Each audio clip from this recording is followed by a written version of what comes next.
Hello, my name is Justin Bright, and welcome to Kerbal Space Program version 1.2.2, in which I'm attempting to make Kerbals a multiplanetary species.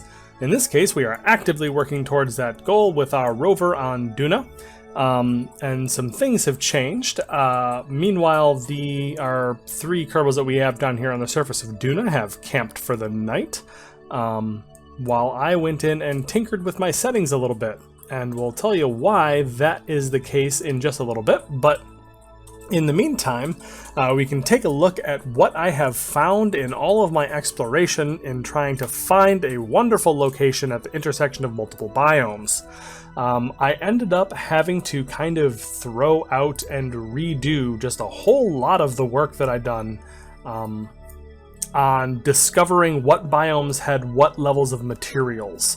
Because as I was finding, when you do the ground truthing, I think is the phrase, by actually using the surface scanning module inside the biome, I was discovering that the numbers were pretty far off, and in some cases, I had one instance where I had written down that I had a material available in one biome that did not exist. Like, it just wasn't there at all when I wrote down my updated numbers. So I had to kind of recalibrate everything and figure out a better way to get all of the resources in one place. And what I have come up with in that case is this lovely little intersection in the far north of Duna. We are still on this, you see this little depression here. This is the northern shelf. And that northern shelf kind of comes up and extends all the way up this way. And that extends from further down south in the Midland Sea up into the polar region. And then here is a tiny little smidge of the northern basin and the southern basin. And down here we have the lowlands. So you see we have poles, lowlands, southern basin, northern shelf up here. And what I've found is I'm actually able to make my little triangle of three different biomes right here. There's a spot right here which I have marked as Catrice's Shadow, because it was a lovely little auto-generated waypoint name, that has all of the materials that we need to build our base. So we have in the southern basin, we have the dirt, substrate, gypsum, silicates, and ore that we're going to need. So that's going to be a place where I think we're going to set up a farm. So that's going to be kind of our main farming and habitation location. Up in the poles, we have metallic ore, hydrates, exotic minerals, rare metals, and uraninite. So that's going to be kind of our refinery area, where we're going to be able to actually generate our power with nuclear power facilities, reprocessing units, refineries, lots of MPUs, that sort of thing. And then down here in the lowlands, there's just minerals and carbonite. And so I think that's going to be a good place for us to build our assembly plant. And my thought is we are going to actually have up to 6 separate little bases as opposed to 1 or 2 really big ones, which is going to require a larger number of people, another large number of astronauts to actually man all of these bases. However, I think that's going to be fine. And I think it's I'm hoping that that's going to actually make it a little bit easier for us to exist near these bases, because we have a lot of trouble up with Minty Station and the Minmus shipyards and so forth for having so I'm still controlling from the wrong spot. You'd think I'd learn. Control from here, come on. We have a lot of trouble with lag at those locations, and lots of slowdown and that sort of thing. So I'm hoping that with the shiny new multi-threading of physics that happens, that maybe, just maybe, we will end up running a little bit better and a little bit faster if we have a whole bunch of separate bases. And I also like the idea in terms of expandability and maintainability, I suppose, of having a whole bunch of small bases as opposed to one gigantic sprawling facility. Because I kind of like the idea of a little bit of a city on Duna, right? Like actually having separate individual buildings that you move in between, and then maybe some little rovers that'll drive you in between the bits of the bases that are far apart. So the only thing that we are not able to get directly here is water, straight up water. There are hydrates on the poles, which you can tell because of all this lovely ice. You can actually dig up that ice and turn that into water at the agricultural refinery. But the Midland Sea down here actually has straight up water, which I think I'm going to leave an unmanned MPU or something like that down there to make that happen. Alright, so this is the location that I picked as far as the place that is at the border of all three, and I'm rolling wildly. Can we stop, please? Let's bring up our KerbNet so that we can take a look. And I want to see where we're at. Alright, so we're at this little border right here. So this is kind of the place. And it's a little bit sloped. I don't love the slope. But I was hoping that in the lowlands we would be able to actually build a pretty large amount of our facilities. So what I'm looking for now is, well, this is north. I don't want to go north. I want to go southeast, maybe? It's actually hard to tell what direction anything is. I want to head in a direction towards the lowlands. Looks like I'm on the poles still, so let's see what happens if I go this way. Yep, I'm in the lowlands now, so I must be heading south and east. Let's see if there's a little bit of a flat spot that I can put a flag down so that we can kind of see. Oops, I'm actually running out of energy. We may need to pack it in for the night and come back. But yeah, so I may do a little bit of poking around here to try to find an absolutely ideal flat location, and it looks like I have some options. It's just a matter of actually looking around and finding that. So I may leave that for in between episodes as we do some planning. But yeah, this is the location. This is where we are going to be building our base. So what's left here on the surface of Duna with this particular mission is setting up these three Kerbals to plant some flags, to do some planning, basically do some surveying and some geology of the location to make sure that everything is the way we want it, and to plan out where we're actually going to put stuff down. Then they need to make the trip all the way back to the ascent vehicle, which is... Alright, so after a little bit of a crash there, trying to actually target something, I'm not sure what keeps causing that. I feel like somebody's mentioned that it's related to... the Kerbal Engineer mod and having this little rendezvous panel up. But anyways, so after I stake out all these claims and get that all set up, then it's all that's left is to send back these three Kerbals on the 26-kilometer trek back to the return vehicle, which was a lot of fun getting out here, so that should be a fun time getting back home. So in any case, I'm going to take that offline, as they say, and I'm going to start up these habitats, and we are going to have these Kerbals just kind of pack it in for the night, and we will deal with this just one habitat. We don't need to use that much power. And then we will deal with finding out the exact locations a little bit later on. Alright, and as we wait for the batteries to recharge on our Geo rover, we are coming into dock with the, what I am calling the Gateway Station, which is in a very high orbit over Kerbin. And we will be using this to, as a supply and storage kind of place for Kerbals to hang out in between missions, and also to store a large amount of Carborundum. More hints as to what might be coming a little bit later on, but yeah, so this is just a big pile of material kits and machinery to open up all of the different things on here, and we will talk a little bit more about what that means when we get to it, when we get our first cruise up to the station. Alright, so here we have our shiny new crew shuttle that is going to head up to the Gateway Station and begin the construction to get that thing all set up. 3, 2, 1, launch. Alright, so I haven't done too many launches, so just, I guess for nostalgia's sake, we will have just a little bit of a look at this thing launching, rising beautifully into Kerbin skies. Yeah, I haven't actually needed to launch too many things. A lot of my episode content lately has been stuff that's been in flight, which I kind of go back and forth as to whether that's a preferable thing or not.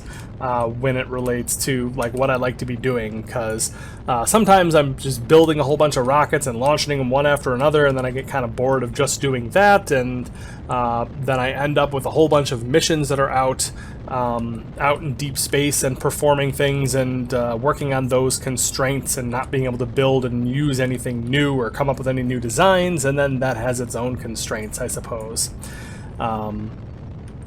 So here, kicking off these booster stages. There we go, that came off really nicely. But yeah, so this is just a brand new design to get 6 crew up to the gateway station who are going to be performing the operations to get it up and running, and then perhaps some additional things, but we will see about that once we are in orbit. Alright, so our 6 astronauts are now sliding in towards the docking port that I have kind of centered here on this the gateway station. And then we will be able to, once I get this docked, I will be able to start deploying the modules and getting this thing ready for actual use.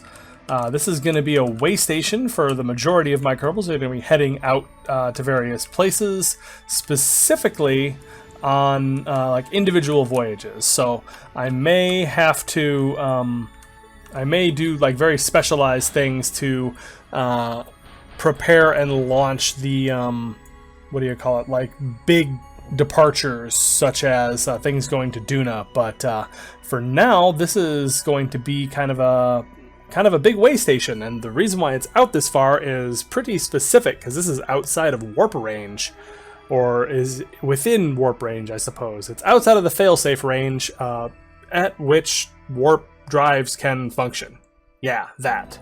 Alright, so now that our crew has docked up to the gateway station, it's time to actually get this thing moving. So, we are going to transfer, or at least we can, let's see, how best to go about this.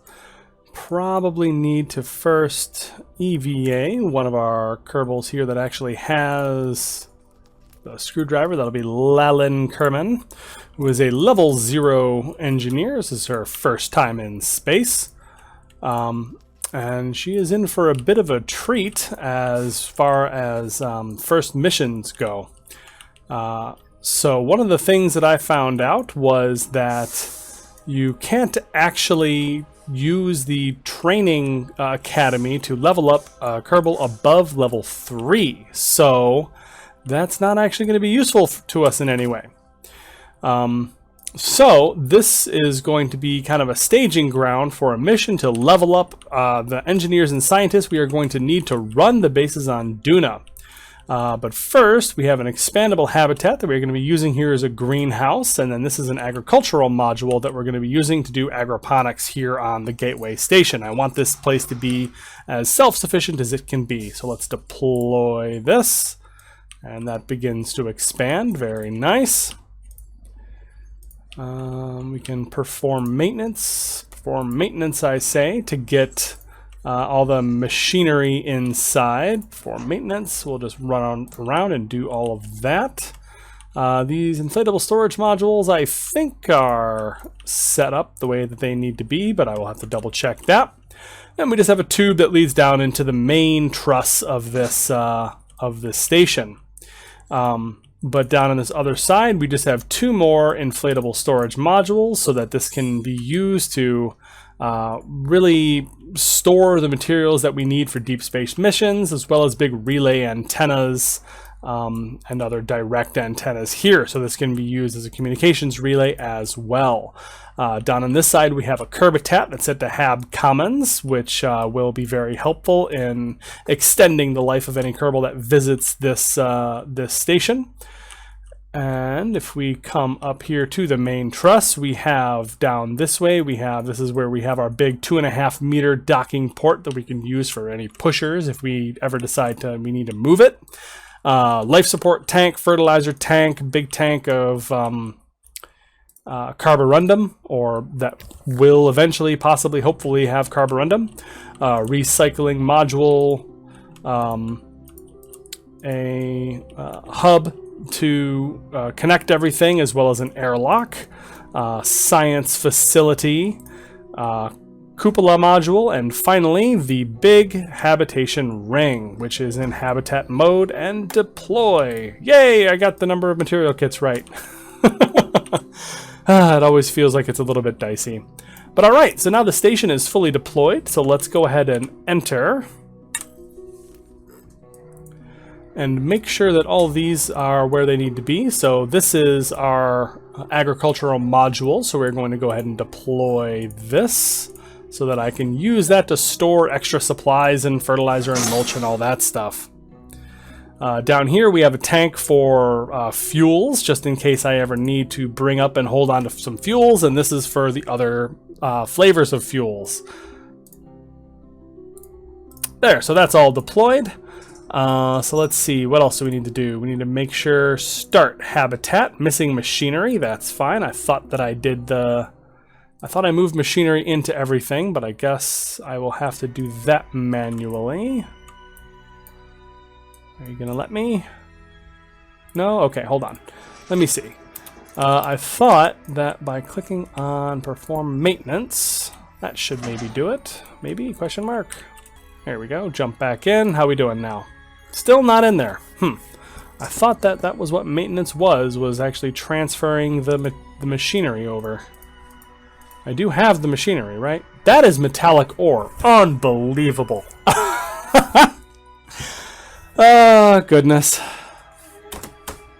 Cool. Okay, so I guess I'll be right back with that, but what else? Is everything okay? You guys gonna be all right? I guess I have enough supplies and habitation to send up everything else that we need. Okay, great. Fantastic. All right, so we're now coming in with the correct amount of materials, which is, in this case, machinery, not metallic or you goofball. Oh, geez. You'd think that I would look at these a couple times before I actually, launch them and send them up, but here we are once again resending something because I did not check. But that's fine. We got there. Just cost me a little bit of funds to relaunch this smaller pod rather than sending up something big again, so it's not that big of a deal. Chunk. All right, so now let's go ahead and EVA once again, and now we're going to try doing some maintenance on things. For maintenance. In theory, this should work. Take it a little bit easy there, dude. For maintenance. And for maintenance. For maintenance. Yes, please and thank you. What else? I think that's everything. Does this might need maintenance. For maintenance. All right. Routine maintenance has been performed all over the vessel. So now it's just a matter of getting back to the airlock, wherever I put that. Did that work? That worked. Okay, so now the machinery appears to be inside the actual, vessel, and is allowing us, hopefully, we're a little bit turned off from the sun again. I don't love that. Maybe I'll leave this thing attached to make sure this thing is always pointed at the sun, because I didn't realize that was going to be an issue. I thought that I could point this at the sun and it would just kind of stay pointed at the sun. I think it's because I'm controlling from a weird point that things feel very strange to me right now, but there we go. Now we're pointing a little bit more at the sun. We will be gaining electric charge as soon as I stop rotating wildly. We are not regaining electric charge. Why am I not gaining electric charge? What the heck is using so much? Alright, now we're positive on electric charge. I had no idea this thing was going to use so much, but that should be okay. We should be able to get this figured out. I've got a decent sized battery on this thing, and we are net positive if we are actually facing the sun. So we're going to leave these modules attached for now, and that should be just fine. We have additional docking ports on pretty much all sides of this, attached to each of these storage modules. So this is the gateway station that we were going to be using to dock and rendezvous warp vessels. Alright, so the big switch that I have made to my save that I mentioned a little bit earlier on and kind of alluded to throughout here with all my talk of warp ships and everything else is junk. That I have raised my resource abundance. I discovered that there was a bug that caused a resource abundance of anything but 1 to cause Carborundum to not appear around the sun at all, which is, you know, troublesome for pretty obvious reasons, I should think. So what I'm going to do is I'm going to get this into an orbit, at least a little bit like what the gateway stations is going to be, but we don't have to circularize. We are just changing our velocity a bit right now. And then we are going to go investigate to see if changing my resource abundance has actually fixed this issue. But before I actually start time warping, let's go ahead and extend all of our radiators. We can turn on our reactor here, make sure that that's all working just fine. We have some antenna up here to extend as well, and all right up to apoapsis we go. Okay, so like I said, we are just going to be matching velocities a little bit. So let's go ahead and speed up relative to Kerbin, raise our apoapsis. Now this is not something I've tested all that much, but my thought is if we are going roughly the same speed as the gateway station, and then we never actually change our velocity in the search for Carborundum, then we don't ever have to worry about needing to make big delta V changes when we rendezvous. I mean, that makes sense to me anyways. So anyways, let's go ahead and decouple this stage. Now I can turn this sucker around, flip this around backwards, and off it goes. And just bring this down so that it smashes into Kerbin and is destroyed. We don't want to leave any debris out if we can help it. Alright, so this is the Carbo Skimmer. So this is another warp ship in the same 0.625 Alcubierre radius as our warp skiff, and it has the same sort of small Carborundum fusion drive on the back. However, this one does not actually have any Carborundum on it at the moment. It does have, you know, reactor, radiators, control, stabilizers, and then the big particle collector is the interesting bit. And I have it on good authority that I know where the band of Carborundum is. So we are going to find our way to point at the sun, and we are going to go take a look for it. But first, let's save our game. Alright, and whichever way I get to pointing at the sun without actually going through Kerbin would be lovely. Point a little this way. Alright, and button 1 should be activate our Alcubierre drive. I've set up my hotkeys a little bit differently to hopefully work a little bit better. And off we go. Gosh darn it. I'm so bad at this. I thought I was going in a direction that would take me away from all this. Okay, so I orbited around because I am a goofball and I missed. But now we are off for real this time. Turn on the warp drive and off we go towards the orbit of the sun. Or, whoa, gosh. Such a large step there. But anyways, into a closer orbit around the sun, and all I have to do is be a little careful to not completely change my orbit too much as I'm bouncing around here, because I think that we should be able to conserve our velocity and not change it too much. Alright, so nothing here, unfortunately. Where is that? So let's actually just fall in a little bit and see if we can't find where the Carborundum is. Alright, I believe that we have found it. It was actually up a little bit above Moho's orbit, as it turns out, and I went whipping right through, and I found the really high concentration, but then it actually started going back down again. So let's not fall, but let's warp inwards a little bit until we max this thing out, which I think I saw somewhere around 9%. Going up, 8, 8.8, 8.9, 9.1, 2, 3, 4, 10.0, and then it starts coming right back down. Oh, that's beautiful. 10% Carborundum concentration out here.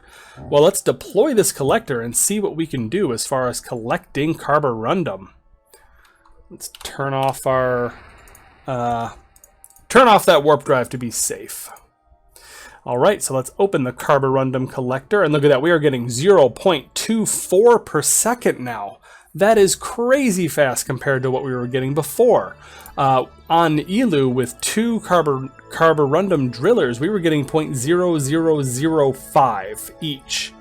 That's crazy. That's just awesome. I'm so excited. So now we're going to be able to get Carborundum in a much more efficient and controlled way. With this thing, it looks like we're getting minus 0.25, which means we're going to fill this up in just a minute or two. So let's go ahead and save this game. Let's actually count this down. So we are year 2, day 332, 0550. So let's see how long it takes to actually fill this up. And time. So no, we did not actually go backwards in time doing this, but it took us 1 day exactly to completely fill up this container tank with Carborundum. This is like 80 million funds worth of Carborundum, so this is fantastic.